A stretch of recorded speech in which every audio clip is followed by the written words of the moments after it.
Olá a todos e todas, mais uma vez muito obrigado pela sua presença conosco. Este é o programa de número 13, Curiosidades Bíblicas e Histórias do Cristianismo, um programa oferecido a você e a todos pela Faculdade Teológica Sul-Americana na cidade de Londrina, no estado do Paraná. Nós estamos fazendo uma série sobre a Bíblia e este é o programa então onde nós queremos tratar e debater o Antigo Testamento, escritos e canonização.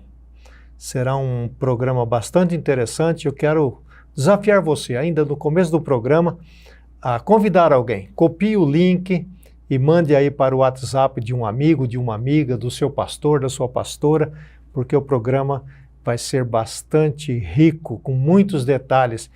E estamos mais uma vez com o professor Dr. Wander de Lara Proença. Wander, esse tema aqui promete, hein? Sem dúvida, Cê. Prazer grande estar de volta aqui e agradecer ao pessoal que tem acompanhado, tem acessado lá nossa página, né, nosso canal no YouTube e feito perguntas, né? Chegam perguntas muito interessantes. E à medida que a gente caminhar aí com os programas, nós vamos responder, tá? Então fique tranquilo que, se não for aí nos próximos, um pouco para frente, a gente vai responder, porque nós aguardamos, às vezes, a temática que virá pela frente. Às vezes a pergunta tem a ver com o que ainda nós iremos apresentar. E às vezes a pergunta tem a ver com programas já apresentados. Aí, nesse caso, a gente avisa por aqui.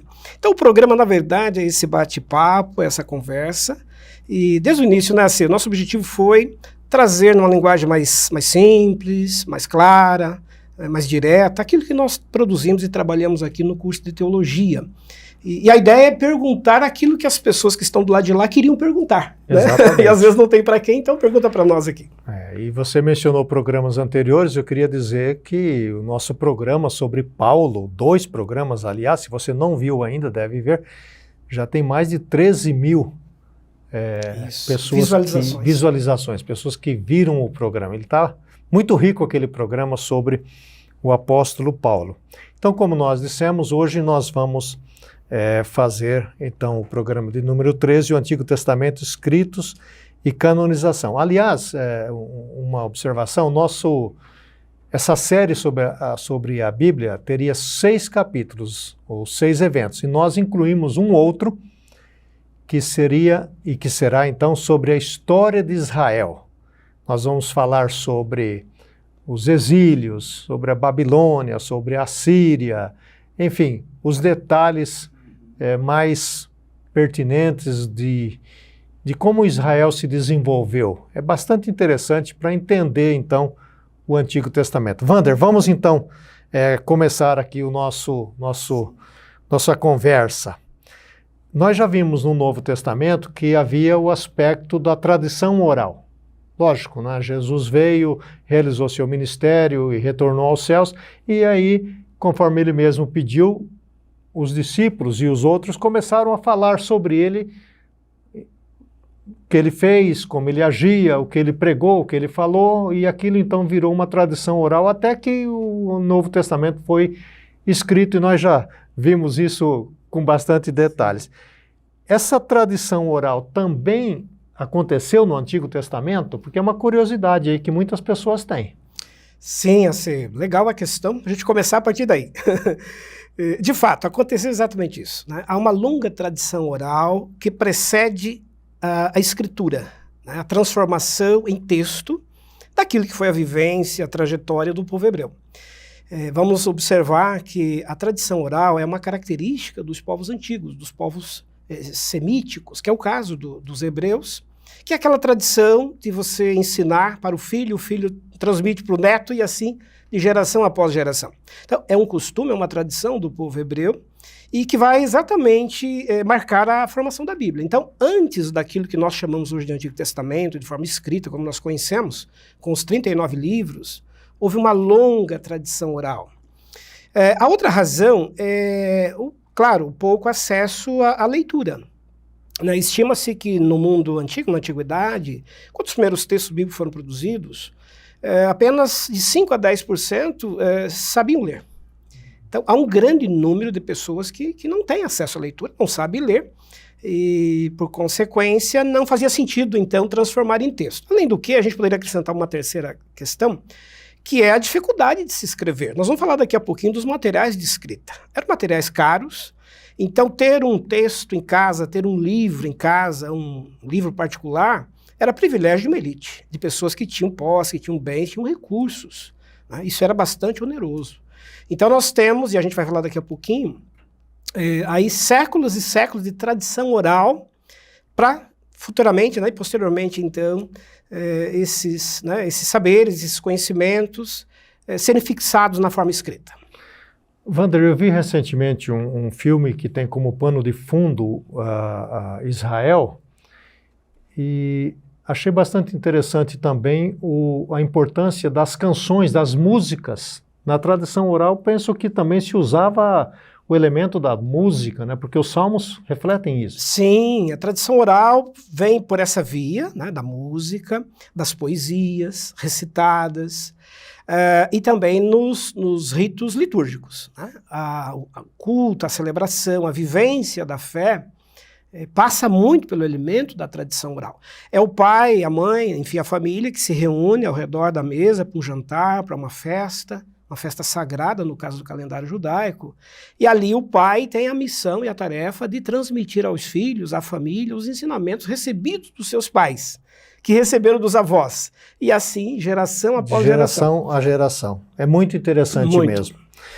E então, Wander, essa tradição oral, na verdade, né, ela é grande e ela vai de geração a geração, mas quando então vão surgir aí os primeiros escritos? Quando vai se colocar aí de forma escrita essa história do Antigo Testamento?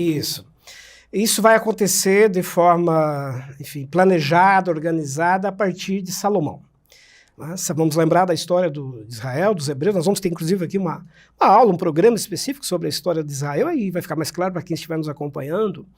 Mas vamos lembrar que no século X, Salomão vai herdar o trono de Davi, e Salomão terá um papel importante, que é de construir o templo de Israel. É o primeiro templo, né? Finalmente, os hebreus, depois de terem transitado e andado pelo templo, utilizando lá os tabernáculos, que eram móveis, enfim, finalmente Salomão decide fixar um templo.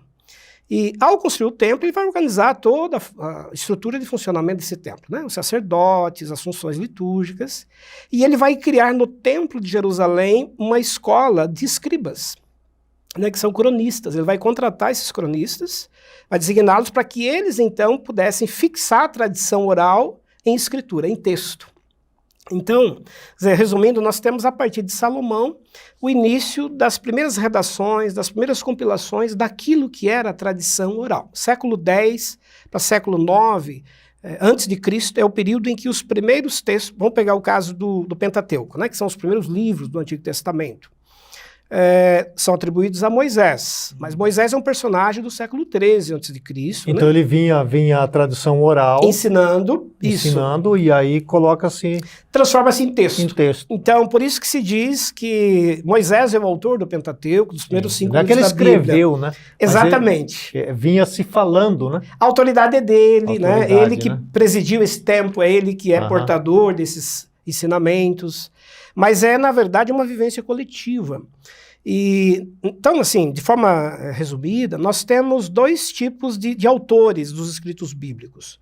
O personagem que vivenciou, que teve uma experiência divina, lá, que, no caso de Moisés, que foi à montanha, recebeu as tábuas da lei, né, que vieram lá escritas pela mão do próprio Deus, né, segundo o texto. Então, são fragmentos.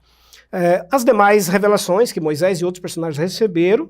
Então nós temos esses personagens que recebem estas mensagens que vão ter a tarefa de transmitir depois ao povo.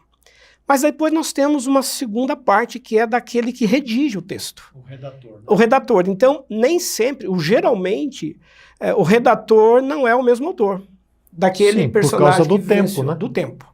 Então, entre Moisés e as primeiras compilações do Pentateuco, nós temos aí 2 ou 3 séculos já de distanciamento. Verdade. E é interessante que Salomão tinha recursos, né, para montar essa escola e comprar esse material todo. Caríssimo, né? Exatamente. Porque dinheiro não era problema para Salomão. Não era problema Salomão. E ele vai ter esse cuidado de criar essa escola, né, de fato, como você bem colocou, custear tudo isso. E é feito um trabalho assim criterioso de pesquisa, de busca dessas tradições, porque existiam diferentes tradições também, né? Assim, é bom dizer isso para quem está nos acompanhando, que hoje a gente costuma resumir em tradição eloísta, né? Por exemplo, deuteronomista, javista, que são nomes, por exemplo, eloísta, javista, nomes atribuídos a Israel, ao Deus Israel, ao longo do tempo. Então foram se fixando tradições em diferentes lugares e épocas, e esses escribas, que serão os redatores, esses cronistas contratados por Salomão, terão a tarefa então de pesquisar esse material, de reunir, né, todos esses relatos, esta memória, e finalmente compilar e, claro, construir no Templo de Jerusalém uma grande biblioteca para armazenar esses textos. Né? Você praticamente já entrou numa questão que eu queria levantar com você, que era que quem escreveu e em que lugar foram escritos. Então você já mencionou a questão do Salomão, e quem escreveu, por exemplo, no caso dos livros de Moisés, nós não vamos saber, tá certo? Perfeito. Quem escreveu. Mas eu imagino, Wander, e aí a sua sabedoria nesse assunto aí vai esclarecer a gente, que quando a pessoa está escrevendo, vamos pegar o exemplo do Moisés, né? Está escrevendo, certamente muita gente conhecia aquela tradição oral, muitos idosos, os anciãos de Israel. Então, devem ter ali uma checagem, né? Eu imagino, né? Sim, exato. Até porque são textos sagrados, são ensinamentos que têm uma relação direta com a fé. Né, com a vivência, com aquilo que é sagrado. Então, há um cuidado. E isso que você está dizendo é muito importante. Então, não é qualquer escriba que vai lá e vai... eu resolvi agora, né, escrever aqui. Não. É feito todo um trabalho criterioso, cuidadoso, que passa pelo crivo também sacerdotal, dos demais líderes desse culto judaico, e que terá o referêndum da coletividade, que isso você colocou. Porque esses ensinamentos vinham sendo transmitidos de geração após geração. Então isso já estava fixado na memória, já é de domínio coletivo. Chega um momento que eles resolvem, então, por que não transformar em texto aquilo que a gente vem transmitindo oralmente, até por uma questão de você não perder isso. E se alguém colocasse alguma coisa ali que não era, alguém iria observar, dizer, não, isso está estranho. Nós não ouvimos isso. Não ouvimos isso. Então a tradição oral, ela é tão cuidadosa, não é, criteriosa na sua transmissão, quanto aquilo que também vai ser escrito depois. E dentro disso que você coloca, quem são os autores? Então nós temos uma primeira escola de escritores, de escribas, que, né, esses escritores vão atuar no Templo de Salomão, pelo século X, século IX a.C. Mais tardiamente vão surgir outras escolas em outros lugares. Então, se a gente pegar o tempo de feitura, de escritura dos textos bíblicos, nós temos entre o século X e o século II a.C. para o Antigo Testamento. Então, os últimos textos do Antigo Testamento serão compilados pelo século II a.C. Nesse período, nós já temos exílios, né, os judeus já foram dispersos, vão surgir outros escribas, vão surgir outras escolas em outros lugares para poderem redigir a continuidade, né, desse material que vem sendo transmitido de forma oralizada. Então, nós temos, acho que é importante deixar claro para quem está nos acompanhando, os personagens, os profetas, por exemplo, lá, né, Jeremias, Isaías, Ezequiel, enfim, os nomes que aparecem nos livros, que são aqueles que emprestam a sua autoridade, a sua experiência, né, o seu trabalho de ter trazido, por vezes, um ensinamento, uma visão, uma revelação divina. E vivenciaram também aquilo, Vivenciaram, né? Aquilo, exato. E depois nós temos aqueles que são anônimos, que raramente a gente sabe os nomes deles, que são os redatores. Por exemplo, uma curiosidade, a gente vai falar daqui a pouquinho do Talmud, né, que é um escrito muito importante da tradição judaica. O Talmud babilônico, que é do século VI depois de Cristo, ele menciona sobre os autores do Antigo Testamento. E o próprio Talmud, ao citar os nomes dos personagens que nós conhecemos hoje, ele faz uma observação. Existem, porém, aqueles que participaram dos escritos, né, que são chamados de homens de sabedoria, né, aqueles que são os sábios da congregação, esse é um nome bastante utilizado, que são esses que trabalham na escola, né, dos escribas e cronistas. E o Talmud menciona uma coisa interessante, por exemplo, ele vai dizer que Ezequias e seus companheiros escreveram o livro de Isaías. Ezequias e seus companheiros, trabalhando numa escola, né, de escribas, escreveram o livro de Isaías. Então, quer dizer, o personagem é Isaías, ele é o profeta que viveu no século VIII, mas nós temos, tardiamente, né, a escola rabínica continuando a escrever na autoridade daquele profeta, acrescentando inclusive textos àquele primeiro, a primeira versão. E o pessoal não pode esquecer que o mesmo processo que se deu no Novo Testamento se dá agora também, que é a instrução e a orientação do Espírito Santo, né? Que é o que nós falamos até em um programa anterior, o que nós chamamos aí de inspiração, né? Porque são textos que são produzidos com a participação humana, não é? O Criador, ao se revelar, ele não quis anular essa participação humana. Se define a Bíblia como a palavra de Deus em linguagem humana. A linguagem é humana, a vivência histórica né, de pessoas, enfim, dos seres humanos. Mas, e aí entra a questão da crença, permeia todo esse processo de uma longa tradição, de uma mobilização destes escritores, né, da sabedoria que vai ser dada a eles, como parte, certamente, dessa inspiração divina do Espírito, né, Santo, conduzindo os acontecimentos para que isso possa ser Por isso fixado. que perdura até os dias de hoje, né? E agora, Wander, quando a gente viu no Novo Testamento, a gente tem esses escribas e tem, naturalmente, o local onde eles escrevem, e os materiais utilizados eram os mesmos do Novo Testamento ou havia alguma coisa diferente? Havia alguma coisa diferente, né? Especialmente cerâmicas e pedra.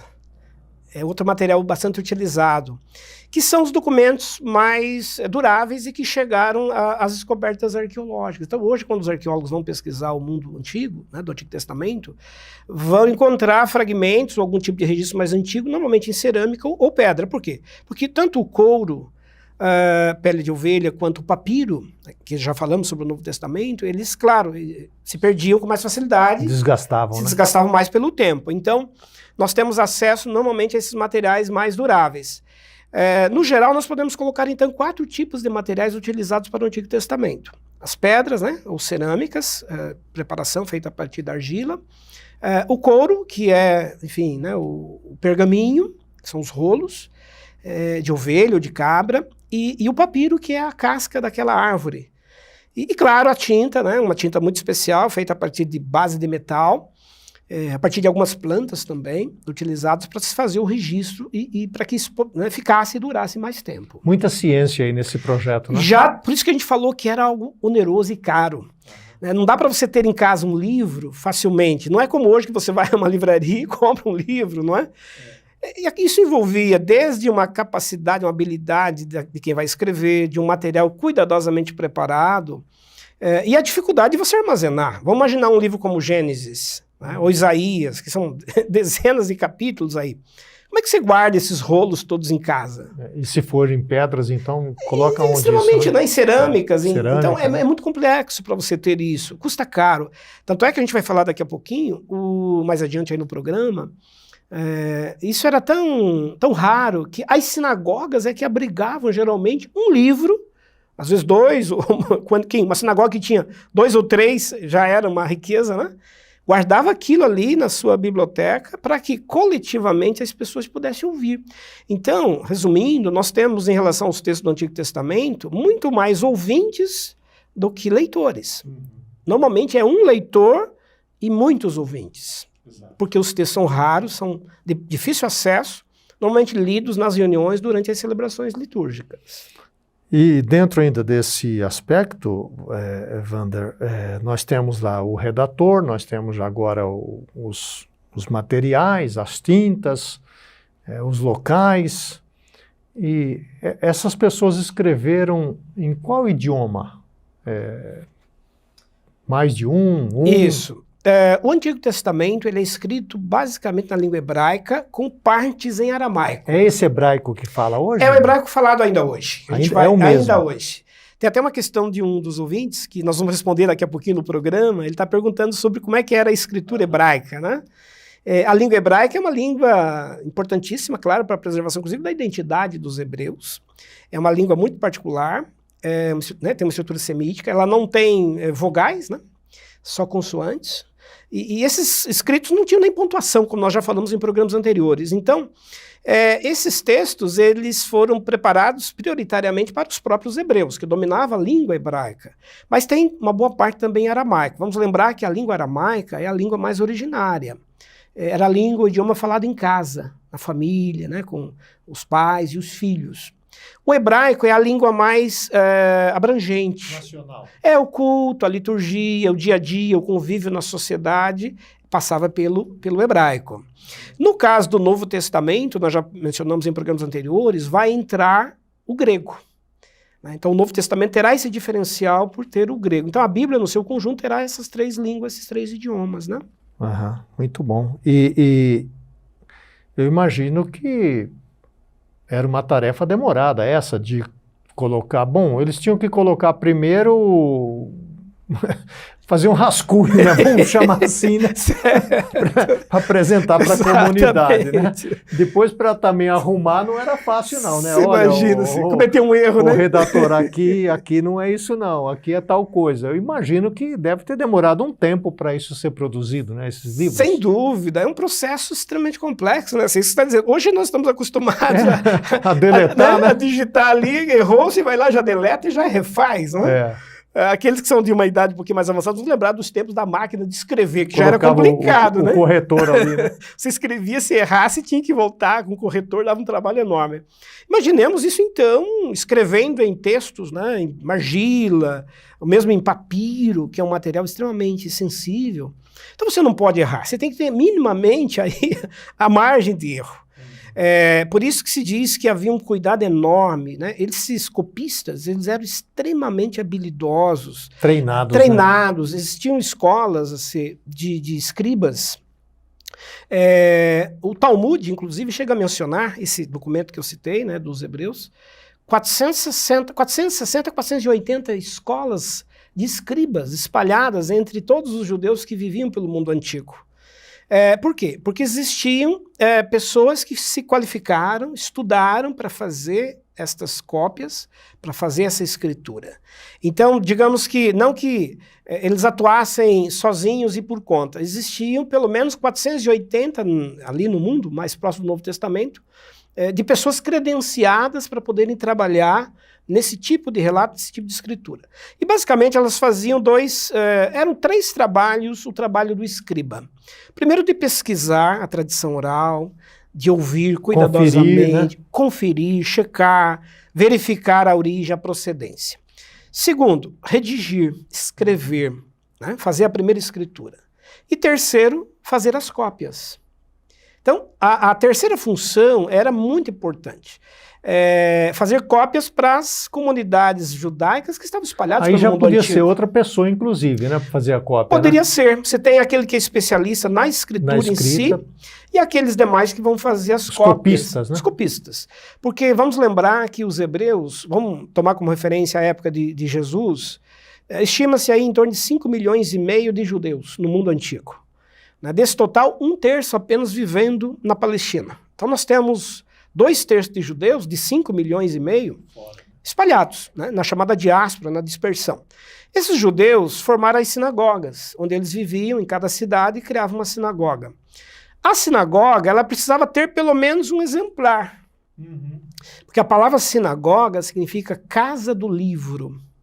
Casa onde existe um livro, pelo menos, do Antigo Testamento. Não é um exemplar que você fala, não é todo o Antigo Testamento. Não, é todo antigo. Né? Às vezes um livro, às vezes 2.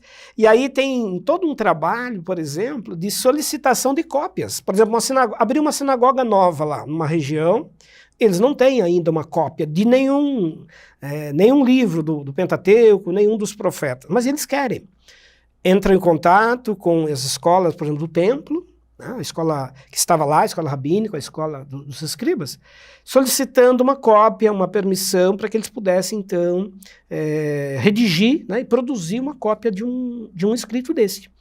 Então nós temos fragmentos do Antigo Testamento espalhados por todos os lugares do mundo antigo onde existiam sinagogas agregando judeus. Isso me faz lembrar algumas histórias que nós tivemos já modernas, né, no tempo moderno da igreja perseguida no leste europeu, em que o crente tinha uma página da Bíblia.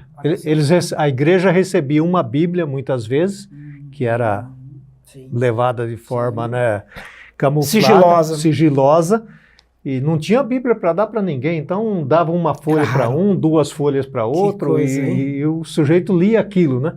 Hoje nós temos, nos aplicativos, aí tem 15 versões da Bíblia, e com um adendo, não lê, né? Pois é. Só com esse detalhe, né? Esse detalhe. Isso no mundo antigo, isso que você está dizendo, imagina, então, ter lá, né, uma biblioteca, toda sinagoga tinha uma biblioteca. Então você ter numa biblioteca da sinagoga 2 ou 3 exemplares de um livro já era uma preciosidade. Já era uma preciosidade. Né? O conjunto completo ele está mais centralizado no templo à medida que o tempo vai passando. Mas as sinagogas em si, isso que você está dizendo, é uma raridade. E, inclusive, há relatos na história de sinagogas que entravam em contato com os escribas do templo pedindo emprestado o exemplar. Trocar, né? Olha, nós temos esse exemplar aqui, né, de um determinado livro histórico. Né, vocês têm um outro. Durante um período, fazer essa permuta até que seja feita aí a cópia, né? Dá tempo de fazer a outra cópia, né? E então, Wander, pelo que estamos entendendo, poucas pessoas tinham acesso aos livros, até pela leitura, né, porque poucos liam. A maioria, então, do povo ficava sentado, ouvindo e prestando atenção naquilo que era explanado. A função do leitor, que é uma função muito importante nesse mundo antigo. Quem dominava a leitura tinha um domínio, tinha um respeito coletivo, ele tinha um papel fundamental. Porque cabia a ele, na sinagoga, no rito judaico, nos momentos de celebração e das festas, o papel de ler o livro da lei. Né? Levantar-se, ir lá, abrir o livro, fazer a leitura para que a comunidade reunida pudesse ouvir. Então, quem tem o domínio do instrumental da leitura tem um papel fundamental nesta comunidade que é a comunidade de ouvintes. É uma comunidade muito mais de ouvintes do que de leitores. E esse dirigente certamente também sabia quem poderia ler, né?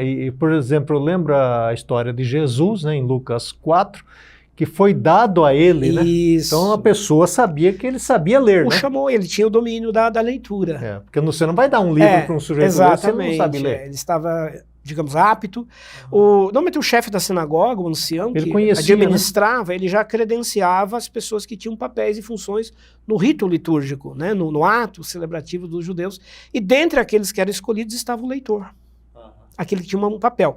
Às vezes, claro, convidavam outros, até por uma questão de honraria, né? Uma família, um judeu que está visitando, que está ali conhecendo a comunidade, ele é de uma outra cidade. Dá-se a ele o privilégio para que ele faça a leitura do texto naquela reunião, naquele ato celebrativo. Era um ato importante, então. Importantíssimo, né? É o momento de se ouvir. Né? Ouvir, sentar, ficar em silêncio para ouvir uma leitura. É algo muito valioso. Estamos falando da leitura da palavra de Deus, né? E conhecendo a história como o professor Wander está nos narrando, nos faz refletir sobre nós também, no momento atual que vivemos. A importância que damos à palavra de Deus. Às vezes vamos a um culto, vai se ler a Bíblia, a gente não está nem prestando atenção, está conversando ou fazendo qualquer outra coisa. E esses povos antigos, eles tinham um respeito, uma reverência muito grande para com a palavra de Deus. Não é isso, Wander? Bonito isso demais. Importantíssimo, porque ali se transmitia, né? Algo muito valioso. Algo valioso. Wander, saindo um pouco dessa estrutura da escrita, dos escribas, dos leitores, né, dos materiais e tal, olhando agora para o Antigo Testamento propriamente dito, a gente começa a ler o Antigo Testamento e vai percebendo algumas divisões ali. A gente às vezes não sabe direito o que está acontecendo, mas tem ali os primeiros livros, tem muitas vezes a gente lê ou alguém fala o livro histórico, o livro sapiensal. O que é isso? Como que esse Antigo Testamento está dividido? Interessante, muito importante essa questão, a maneira como o Antigo Testamento está organizado. Há uma certa organização nele. E isso tem a ver com o processo de vivência, inclusive, vivência histórica dos hebreus. A gente vai ter um programa depois sobre a história de Israel, isso vai ficar mais claro. Então, o Antigo Testamento começa com os livros, os primeiros 5 livros ali, chamados de Pentateuco, que são conhecidos como a Torá, né, que é a lei. Que também são livros... Pentateuco porque são 5. São 5 livros, Pentateuco, 5 escrituras. É só lembrar que o Brasil foi pentacampeão, né? Faz tempo.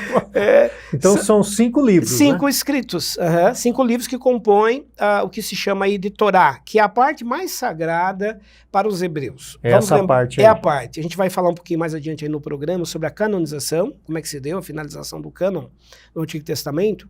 E o primeiro conjunto de textos a ser canonizado foi o Pentateuco.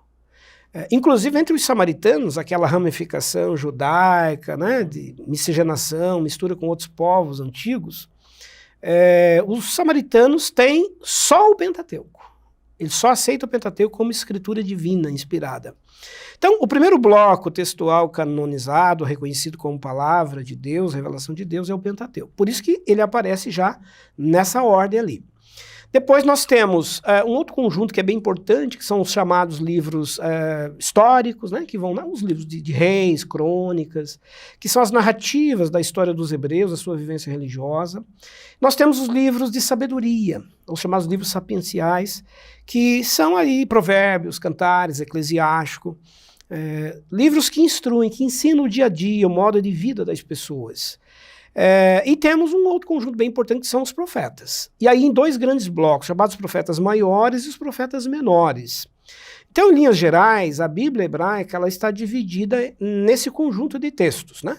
A lei, né, os escritos primeiros e mais importantes, os livros históricos, os livros de sabedoria e os profetas. Uhum. Agora, Wander, uma curiosidade. Na Bíblia hebraica tem essa ordem. É a mesma ordem da nossa Bíblia em português? É a mesma ordem. Inclusive, quando houve o trabalho de canonização dos escritos e os processos de se agruparem os livros para que a gente pudesse ter hoje essa Bíblia como conhecemos, foi levado em consideração esse processo histórico, né? O reconhecimento por parte dos hebreus da sua literatura. Então, pensando na ordem de fixação, o Pentateuco, os primeiros 5, devem vir primeiro, porque eles são a grande base. Né? E depois, por ordem histórica, vão sendo incluídos estes outros grupos textuais que nós acabamos de dizer, que são, então, a base da Bíblia, né, judaica, a Bíblia hebraica, e que será tomado por empréstimo também pela chamada Bíblia cristã. Antes ainda de prosseguir, Wander, você falou que num último momento nós temos os profetas, né? Os maiores e os menores. Isso não é em ordem de importância, né? Que é maior e menor, né? Por que nós chamamos de profetas maiores e profetas menores? Isso, boa questão. Mais pela quantidade mesmo, pelo tamanho dos escritos. Que são os textos mais densos, mais amplos, né? A gente tem grandes... os 3 primeiros, né? Os textos grandes ali, você tem Ezequiel, né? Jeremias, né? Isaías, são profetas, textos muito, muito densos e né? Grandes. E os textos menores, são pequenos, Miqueias, Amós, né? Pequenos Abacuque, enfim. São textos breves, curtos, que tiveram abordagens muito localizadas, muito pontuais, em questões que os hebreus estão vivendo naquele momento.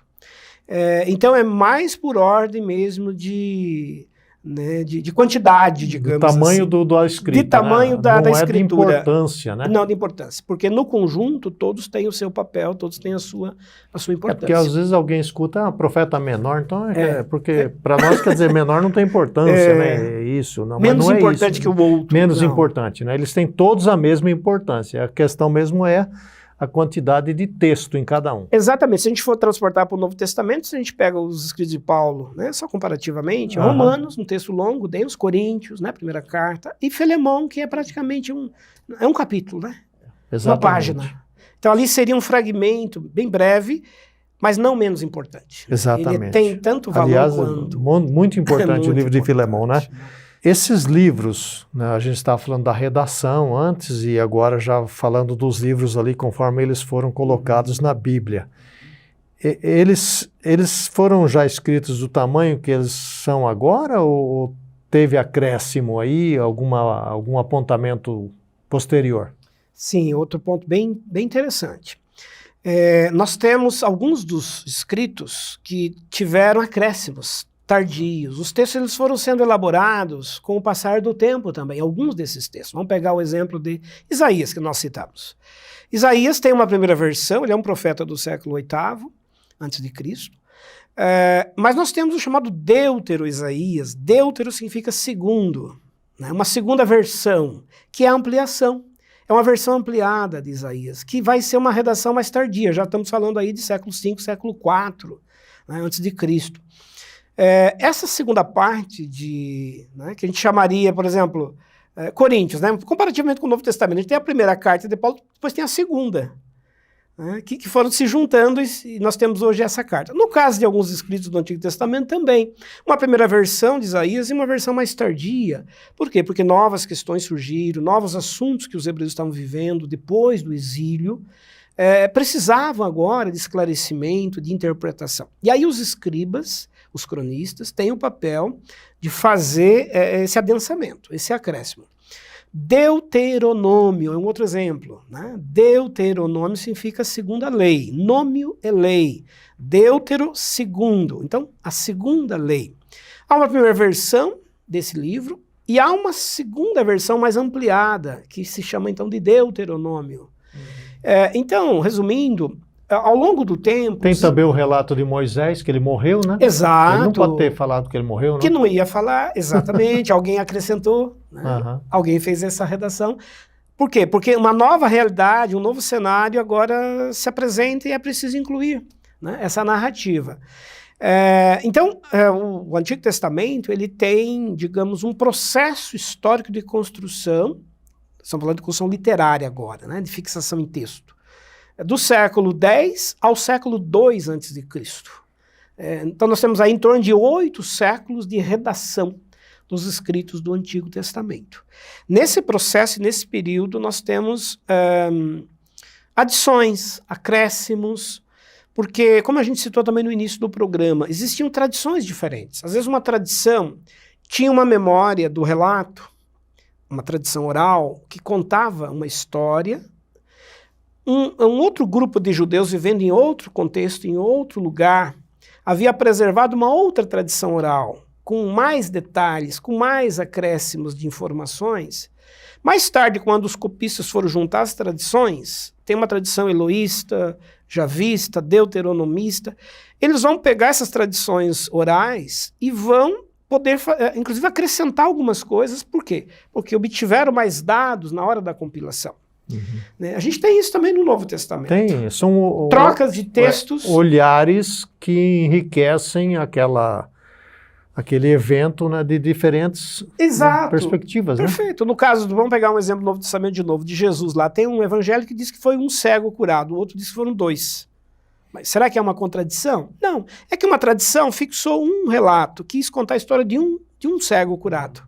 Uma outra tradição do Novo Testamento contou a história dos 2, porque eram 2. Uhum. Mais tarde, então, cada evangelista fixou a sua narrativa a partir daquela tradição oral que chegou para ele, né? Dependendo também do propósito que ele estava escrevendo, né? Correto. Aí, exatamente. E Wander, você citou aí já a expressão, né, Talmud. Então vamos começar com essa. Eu tenho umas 3 aqui para puxar aí com você. O que é então o Talmud? Uhum. Tá, importante. A palavra Talmud significa estudo, né? E o Talmud, ele é compilado entre o século III e século VI depois de Cristo. Ele é, na verdade, uma coletânea de interpretações da lei judaica, das tradições, dos costumes judaicos. Ele é uma compilação dos ensinamentos rabínicos. Então, ao longo do tempo, da história dos hebreus, nós tivemos, então, no templo, os rabinos, os doutores da lei, os intérpretes da lei, né, todo um conhecimento produzido. E à medida que os judeus foram se dispersando por conta da sua perseguição sofrida, né, depois da guerra do ano 70 contra os romanos, a queda do templo de Jerusalém, e os judeus vão se dispersar pelo mundo, era preciso tornar mais acessível o conhecimento das tradições, dos costumes judaicos, para que não se perdesse esse conhecimento e essa vivência, até por uma questão de identidade.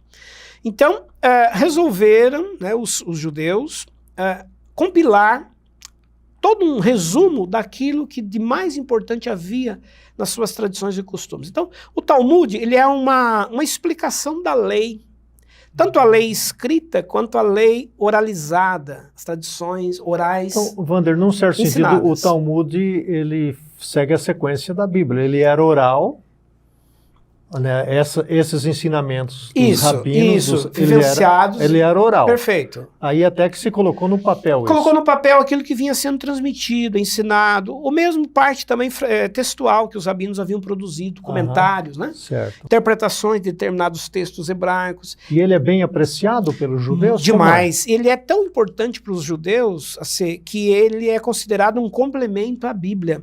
Chegou um momento em que os judeus dispersos pelo mundo todo, liam mais o Talmud do que o próprio texto bíblico, porque é mais fácil. Você já lê a explicação. O texto explicado. O Talmud digamos, é o Antigo Testamento comentado. Seria como as Bíblias comentadas hoje? Seriam os comentários como já resultado de todo um conhecimento que os rabinos haviam acumulado e que o povo havia aprendido. E aí tem duas coisas importantes. Nós temos 2 Talmudes. Tem o Talmud de Jerusalém, que é o chamado Talmud palestino, que é do século III depois de Cristo, que é um pouco menor, e o Talmud da Babilônia, que é do século VI depois de Cristo, que é mais completo, mais abrangente, e é o que mais se conhece entre os judeus.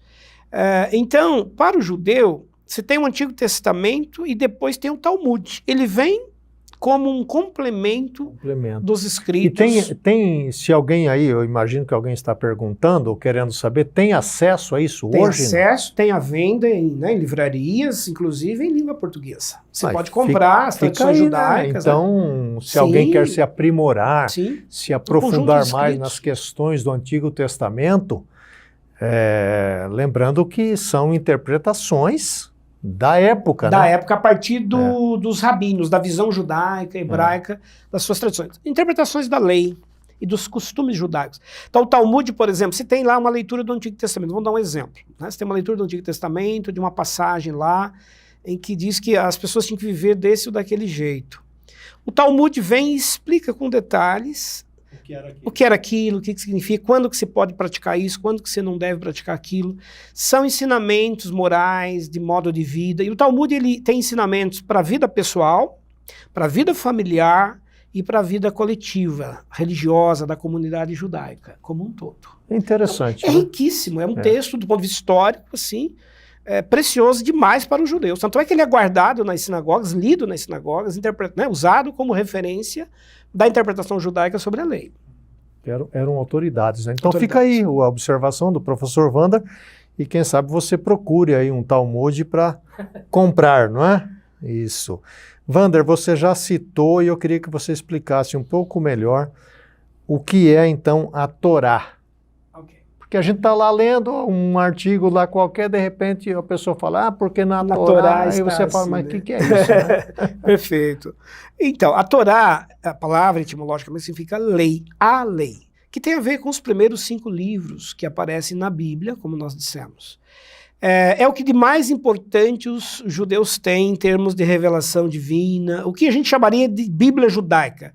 Se os judeus tivessem que abrir mão de uma quantidade de escritos... Ele abriria de toda a Bíblia, menos a Torá. De todos, menos a Torá. A Torá é a síntese, é a essência... É o coração. O coração da fé judaica, da sua... Né? Tanto é que é o primeiro conjunto que será, vamos colocar aí, canonizado. A gente vai falar da canonização daqui a pouco.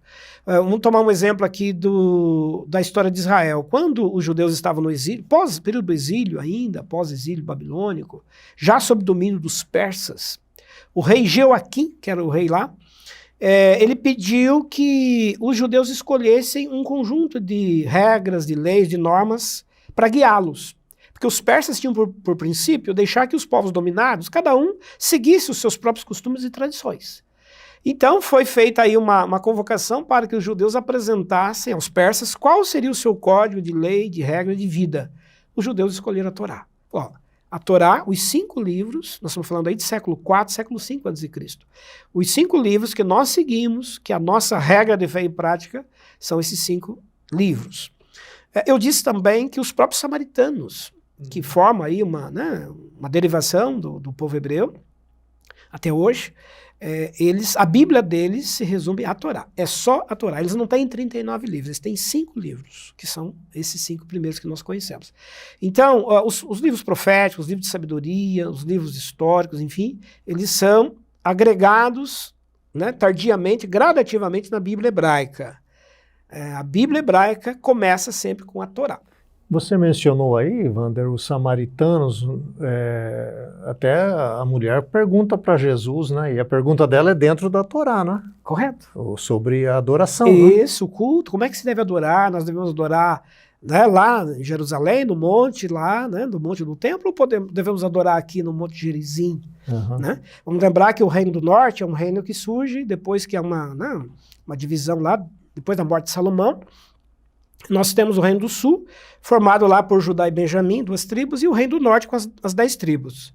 E depois vão acontecer invasões, né? Os assírios vão invadir o Reino do Norte, dominar, no ano 722 a.C., e os judeus, né, serão subjugados por povos estrangeiros e ocorre uma miscigenação, uma mistura de judeus, casamentos. Aí vão surgir os samaritanos. Os samaritanos. Né? Então, os samaritanos, eles são judeus mitigados, judeus que se casaram com povos estrangeiros e que, culturalmente, também modificaram alguns costumes e tradições, dentre eles o lugar de culto.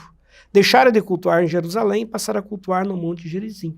Daí uma rixa, uma rivalidade entre judeus e samaritanos, que o próprio Jesus, ao ser lá inquirido pela mulher, né? A gente sabe que há um conflito entre judeus e samaritanos. O que você diz? Vem dessa questão histórica de separação do culto e, consequentemente, também a fixação apenas do Pentateuco por parte dos samaritanos. Wander, vou apertar você aqui. Esses samaritanos, eles, né, se você já explicou a origem deles, eles já estão ali nos dias de Jesus. Eles seguem na história? Seguem na história e até hoje. Até hoje? Até hoje. Existe a cidade de Samaria, existe o local onde vivem ainda os samaritanos, existe lá um monte com as mesmas coisas? Com os mesmos costumes e tradições. Se praticam os ritos ainda, nos moldes tradicionais, antigos, e seguem a Torá. Então, quem tem a oportunidade de visitar a Terra Santa, né, nesses tempos, hoje, claro, por conta aí da pandemia, isso não está tão acessível, pode ainda, dentro dos roteiros turísticos, fazer a visita à Terra dos Samaritanos. Estão ainda lá, pratica o seu culto ainda, o Monte Gerizim é o seu monte ainda sagrado, e tem também uma experiência messiânica, eles acreditam na vinda de um Messias. Claro que é um povo bem pequeno, se considerado aí, né? Em relação a Israel, né? Wander, mais um termo que a gente lê ou ouve, Septuaginta, o que é isso? Legal, tem a ver também com os escritos judaicos do Antigo Testamento.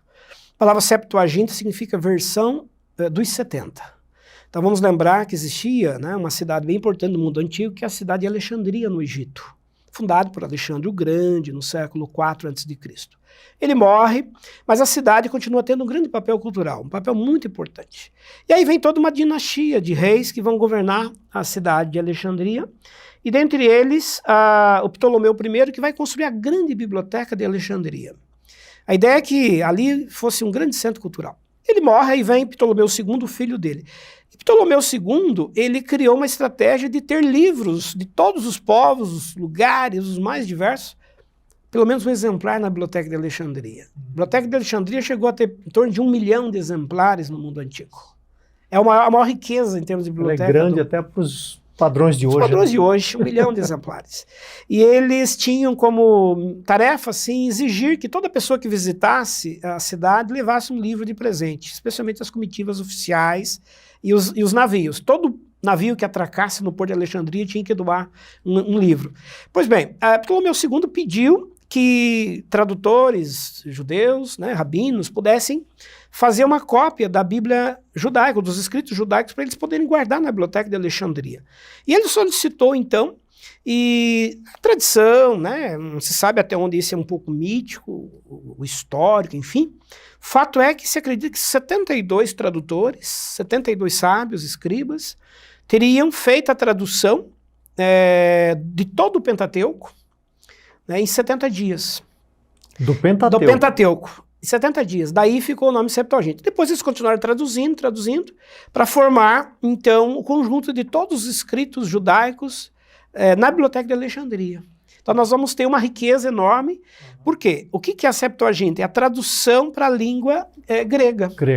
Então é a versão do hebraico e do aramaico para a língua grega de toda a Bíblia judaica. Nessa época a composição do Antigo Testamento já estava fechada praticamente? Estava em processo. Em processo. Em processo. Esse é um outro dado importante, né, que eu acho que a gente vai falar bem fechando aí o programa sobre o cânon. Os judeus ainda estavam definindo, né, o seu conjunto de escritos. Tanto é que os rabinos, os tradutores, os copistas, eles fazem uma primeira versão, depois eles vão acrescentando outros livros que vão aparecendo, e eles vão parar nos chamados 7 livros lá, por exemplo, que aparecem na Bíblia, chamada Bíblia Católica hoje, né, que acabaram também sendo traduzidos dentro da Septuaginta e que Jerônimo, mais tarde, vai pegar e traduzir para a Vulgata Latina, que é a versão que a gente tem da Bíblia Católica hoje, que nós falamos no programa passado, né? Até se alguém não assistiu, nós trabalhamos bastante essa questão da tradução que Jerônimo faz para o latim de toda a Bíblia hebraica, usando a Septuaginta, que é essa produção hebraica. Então, resumindo, os judeus estavam ainda definindo os seus escritos, não estavam totalmente finalizados. E já que você está mencionando isso, né, eu queria que você aprofundasse um pouco sobre esse processo da canonização, quando ele termina e quando é que finalmente o camarada podia dizer o seguinte: nós temos aqui a Bíblia agora todinha, né? Perfeito. Eu diria assim, que são 3 etapas importantes para a formação do cânon judaico. 3 etapas. A primeira, eu citei agora há pouco, quando o rei persa pediu aos judeus que eles escolhessem quais seriam os seus livros sagrados, os livros que iriam guiá-los em termos de conduta, de vida, né, de regra social, enfim. E eles escolheram a Torá. Então, a primeira seleção que se faz de um primeiro cânon judaico, digamos assim, ocorre no século V para o século IV a.C., na escolha que eles fazem da Torá. Passa-se o tempo, nós vamos chegar ao século III, século II a.C., e aí nós temos então o pedido da Biblioteca de Alexandria para que os judeus traduzissem os seus escritos para a língua grega. Esses copistas que eu acabei de mencionar fazem todo esse levantamento dos escritos judaicos e começam a traduzir. Ao fazer essa busca de materiais e de escritos, eles de certa maneira já vão fazendo uma triagem dos livros. Quais livros nós vamos traduzir na Septuaginta? Porque existiam, né, muitos outros livros que não foram traduzidos na Septuaginta. Isso significa que eles já fizeram uma triagem. E o terceiro passo, e o último definitivo, que vai selecionar os livros da Bíblia hebraica, isso já vai acontecer depois de Cristo. Nós já estamos falando do ano 90 ao ano 110 depois de Cristo, quando os judeus já estavam dispersos, o templo de Jerusalém já tinha, né, sido destruído, e os judeus, não tendo mais o templo, fizeram uma escola rabínica na cidade de Jânia, aquela cidade que fica na fronteira da Palestina. Nessa escola rabínica de Jânia, os escribas, os doutores da lei, tendo que fazer uma seleção e uma escolha da literatura judaica para definir a identidade dos judeus, eles escolhem, então, 39 livros, que são esses 39 que nós temos ainda hoje na chamada Bíblia protestante.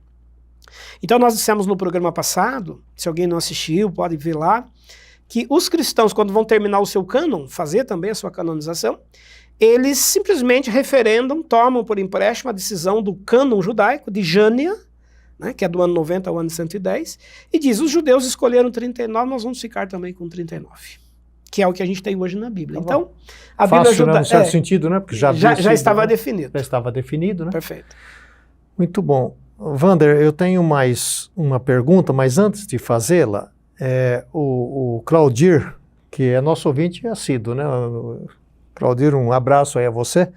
Ele fez uma pergunta, aliás, já faço aqui uma observação. Se você tem uma pergunta sobre este programa, os anteriores, nós já vamos daqui a pouco falar para você o tema do próximo programa, deixa aí ao lado, a nossa equipe está de prontidão e assim que nós tomarmos nota, nós vamos respondê-la para você, tá certo? Ele diz assim: gostaria de saber sobre as vogais que colocaram na Bíblia, porque existiam só as consoantes. Quem colocou as vogais? Como aconteceu isso?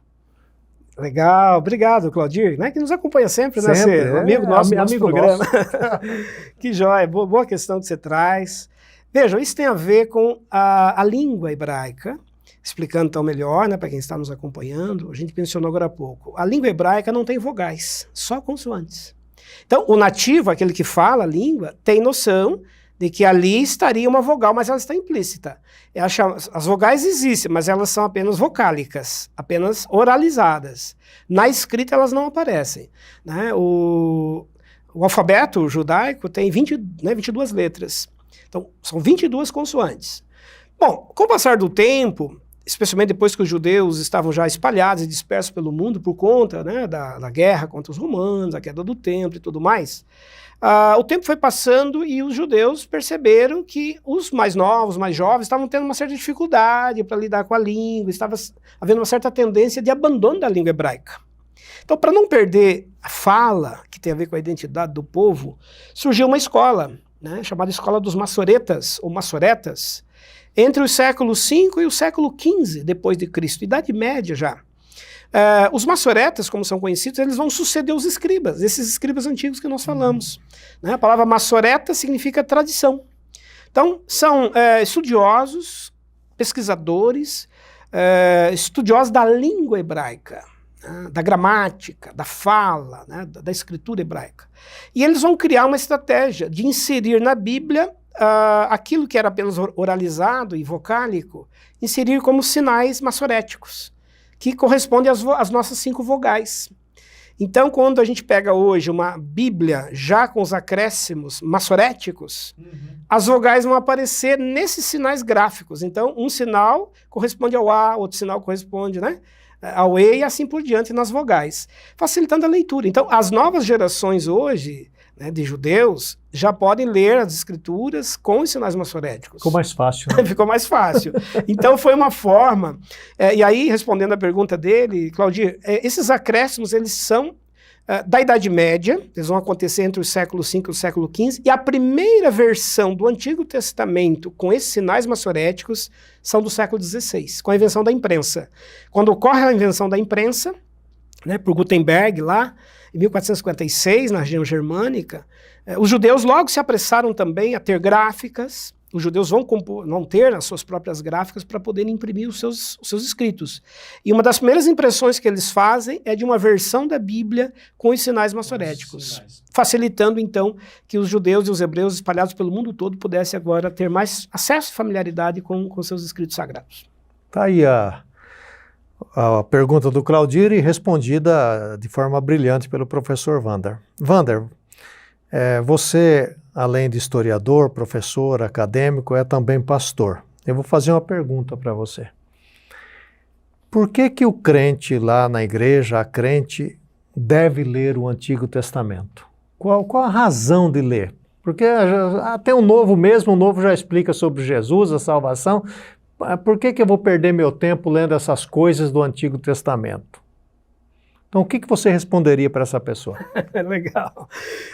Veja, nós já até comentamos aqui que o Marcion, né, lá do polêmico do século II, encurtou a Bíblia, né? Ele tentou tirar o Antigo Testamento. Ele falou, nós não precisamos mais do Antigo Testamento. Ele quis fazer exatamente isso. Não, vou ficar só com 11 livros do Novo, já são suficientes. Queria fazer uma ruptura com o Antigo Testamento. Eu diria assim, resumindo de forma direta, que, na verdade, o Novo Testamento ele é uma continuidade de todo esse passado, todo esse processo de vivência, de uma fé monoteísta. Né? Algo precioso no Antigo Testamento e que é singular em todos os povos antigos é a fé monoteísta. Né? Para os hebreus, em toda a sua história, nós vamos tratar aqui da história dos hebreus, tem algo que é inegociável, que é a sua identidade. É a fé monoteísta em um só Deus. Todos os demais povos antigos que a gente vai estudar, Os povos mais longevos no tempo são povos politeístas, creem em vários deuses, em várias divindades. Os hebreus têm um só Deus. Então, essa vivência da fé monoteísta e toda uma espera messiânica que eles passaram a desenvolver, anunciando a vinda de um Messias, isso tudo tem muita importância para a fé no Novo Testamento. Então, quem vai ler o Novo Testamento precisa desse passado, precisa desse percurso já feito para entender e compreender muitas coisas que vão aparecer no Novo Testamento. O Novo Testamento ele não está separado, ele não é isolado e solto. No tempo e na história. Ele é uma continuidade de toda uma vivência já anterior de um povo. É como se alguém for construir um prédio de 2 andares e ele constrói o segundo, né? Então, precisa desse alicerce, dessa primeira sem base. construir o primeiro, né? Exatamente. Então fica aí essa observação e ler todo o Antigo Testamento, não apenas pequenas partes, né? Um salmo aqui, um Gênesis 1 ali, não, ler todo o Antigo Testamento. Wander, queria que você desse uma despedida da turma e já anunciasse aí o tema do nosso próximo programa e depois eu quero fazer um convite a todos. Legal, já encerrando então, agradecer aí a quem está nos acompanhando e dizer aí pelo menos 2 ou 3 coisas importantes ainda. A primeira, nós teremos então no próximo programa, que é o 14, um programa especial, exclusivo só sobre os escritos não canônicos, porque a gente recebe muitas perguntas sobre isso. E os escritos que não estão na Bíblia, que existiram, por que há uma Bíblia diferente da outra? Então o programa próximo será especificamente sobre esse conjunto de escritos, tanto do Novo quanto do Antigo Testamento, que ficaram de fora da canonização. Então, legal, queria que você nos acompanhasse e estivesse com a gente nesse próximo programa. Outra coisa que eu queria dizer, quando a gente trata desse passado dos escritos bíblicos, a gente o faz aqui com bastante zelo, cuidado e respeito. Nós estamos falando de coisas sagradas, estamos falando de fé, de vivência, e muito provavelmente para alguns dados que a gente traz aqui são novidade, isso pode causar... Porque as pessoas às vezes imaginam que a Bíblia ela foi escrita assim, de uma forma muito rápida e instantânea. Como se alguém sentasse lá e de repente recebesse uma visão, uma revelação e já começasse a escrever. Que é a imagem que a gente tem do Apocalipse. João está preso numa ilha, de repente ele tem visões, sonhos, e uma voz que diz, escreva o que você está vendo, e ele escreveu. Mas aquilo ali é um caso típico do Apocalipse. E raro, né? E raro. Nós temos alguma situação ou outra dos profetas, Moisés tendo uma relação direta com o sagrado, uma visão, um sonho, uma experiência muito próxima do sagrado, mas são fragmentos. No geral, os escritos bíblicos eles têm uma historicidade, eles são uma produção no tempo. Eles são escritos durante uma longa trajetória de vivência, de costumes e tradições. Então, eu queria que você entendesse que nós estamos trazendo para vocês aqui dados históricos, informações, para que você possa entender melhor como é que tudo isso surgiu. E acho que isso não desmerece, não diminui a importância do sagrado. Pelo contrário, acho que mostra o quanto houve um zelo, um cuidado com a pesquisa, com uma equipe. Os escritos não são visões isoladas de alguém que apareceu lá com escritos, olha, isso aqui é a palavra de Deus, eu achei isso aqui em algum lugar. Os escritos foram devidamente ensinados, transmitidos, checados, até que finalmente se transformassem em escritura como nós conhecemos hoje.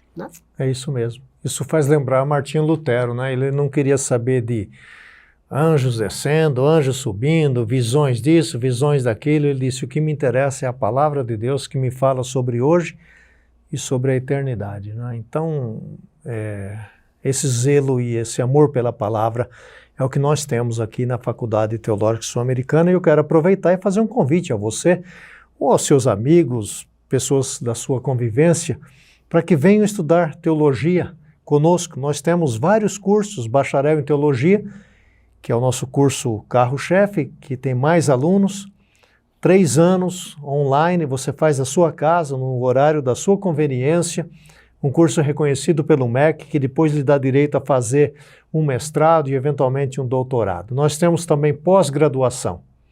A pós-graduação para pastores e líderes, você não precisa ter graduação em teologia. Vamos pensar que você tem uma graduação em Direito, e nós temos muitos advogados fazendo uma pós-graduação em liderança, por exemplo.